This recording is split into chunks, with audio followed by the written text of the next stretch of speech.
Seem to be getting a lot of great TVC stuff here lately. This just showed up for Entertainment Earth a couple days before we go for me. Here's the Mandalorian N-1 Starfighter. I've been looking forward to this one for a while. I almost did a 3D print of one, but just never kind of got around to it. I bought the file and just never got to it. Kind of show you what it shows here on the sides. Back and front are exactly the same. So let's open it up and check it out. The inner box was very tightly packed in there. It actually took a lot to get out of it. Just want to show you what it looks like just coming out. Notice the carded figure is wrapped in tissue paper right here, kind of in its own little spot. Hasbro seems to be getting a lot better about making sure our carded figures are taken care of. For the most part, not always. So I got all done and assembled, and this thing is pretty darn impressive. There is a ton of detail, as you can see, like there's like layers and layers and layers, which is so cool, which is exactly what this needs. You have all sorts of, parts inside, outside. And we have to put on this engine block. This piece right here, I almost thought I was missing a piece because I only had one of these, but it turns out you just put it on either engine. There's only one. So I was looking at the box, and it's showing this only one. And so I was like, okay. And the instructions, it shows it like going on both sides. So it makes you think there's supposed to be two, but there's only one. The cockpit slides open like so. Which it might slide open even more without the engine block on. I'm not sure. It doesn't feel like it's hitting that. It feels like it should open more, but that's as far as it opens. This little spot with the Grogu in it, you can pop that out. You can see there's like a little spot. You can have him, and this opens up. Just have a little socket, and you can take Grogu out. You see Grogu's got his little ball there. And he's got a foot peg inside. See right there. So just to keep him in place. So that's pretty cool how that works. Again, tons and tons of detail on this. It's pretty impressive. Underneath, we've got the extra engine there now. It has these like skids. I don't know if those are for landing gear or what. The detail on the engine looks like it's been running. A couple more details this has. So this was in the instructions. That's how I know about this. So you have this piece, which we saw in the show. And there's another hole right here if you pull the tail off. And this just slides in there, and you can see it going in right there. So it's kind of cool. It adds a little extra dimension in there. And a little play value, really. See, the cockpit has lots of details to it as well. Looks really good. Kind of what we'd expect from kind of what we do vintage collection. You can also pop this whole thing open. Actually, let me close the cockpit before I do that. Like so. And there's like a little, I don't know what you want to call it, a little space right here. It's right underneath where Grogu sits. So you have that you can play with, and this also gives you better access to the full cockpit, so you can really position Mando in there. Now it comes with some extra accessories here. So we have a display stand, actually two display stands, really. This one is kind of cool. I didn't even realize this. I'll show you what it does. So this is just kind of a clear stand that you can put on it, and you can display it in your collection or your dioramas, and it's hovering just above the ground, right where it should be, which is pretty darn cool. Thought that was a nice idea, but if you want to go with the flying one, and if you're using this type of stand for your razor, you can have it on the display stand, and on this it'll tilt however you want and everything like that. So that's pretty cool. Kind of like a trophy stand or something like that. So that's pretty nice. So in addition to this piece where you can put Grogu in, it comes with this piece, which of course is made to put a droid head on there. Not the full droid. I think I got that in there. You have it like that, and then you just need an R5-D4 head, so right? Just grab my old Build-A-Droid R5-D4 head, and we'll put it on here, see how that looks. Looks pretty good. It fits really well. So there, you can have R5-D4 now on your N1, which is pretty cool.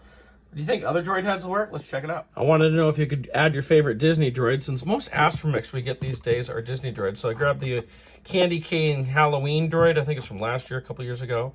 And yeah, his head fits right in there. Same thing. Of course, these molds came from Hasbro originally, so not too surprising. But yeah, you can put any droid you want on there. So I really didn't touch on the Mandalorian figure that came with this. I decided not to open it because I have several Mandalorian figures.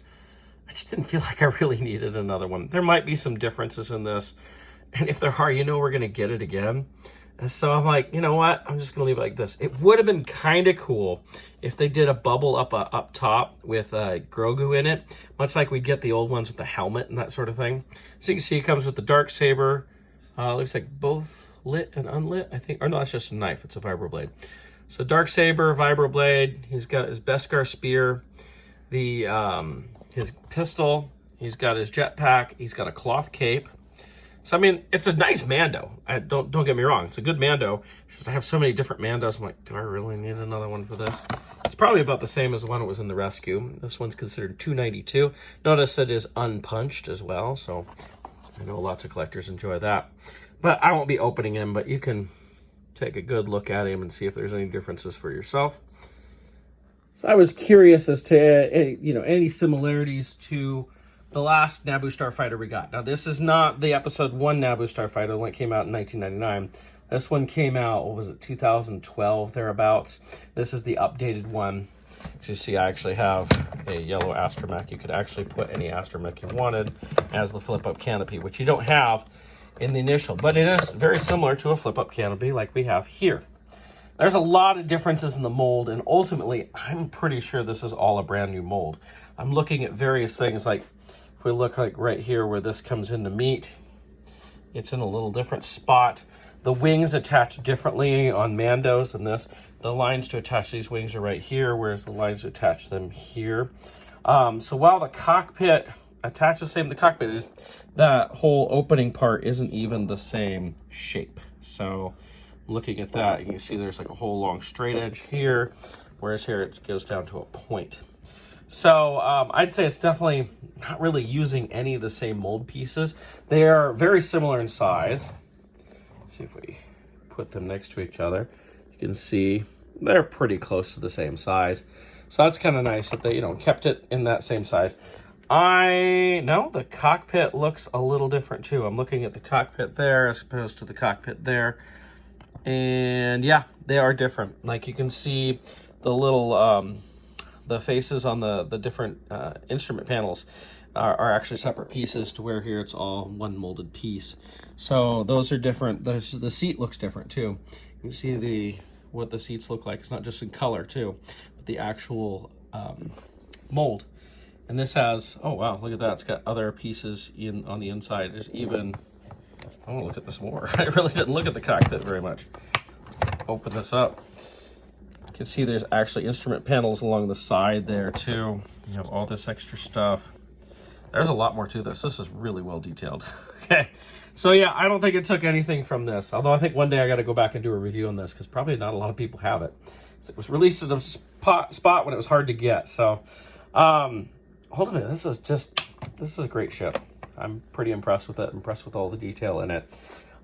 It's fun. I like this. I don't know where I'm putting it yet in my collection, but I do like it. I think it looks really good. It was a lot of fun to put together, and it's got a lot of good play value. Like, you can pop this off, you can push that in. You can do, if only there was, what's her name? Can't remember the name of the lady who helps out. Shoot. If only had a figure of her, you could have her helping Mando build this whole thing. Pelimoto, there we go. I knew it would come to me. But there we go. This is Mando's N-1 Starfighter. It's pretty darn cool. Hopefully it lasts longer than the Razor Crest did. Although I gotta say, for a bounty hunter, you think you need a bigger ship. It's a nice little one-man snub craft. I wouldn't mind seeing him getting another craft and docking this inside of it or something. But it's still pretty cool. I'm pretty happy to have gotten this.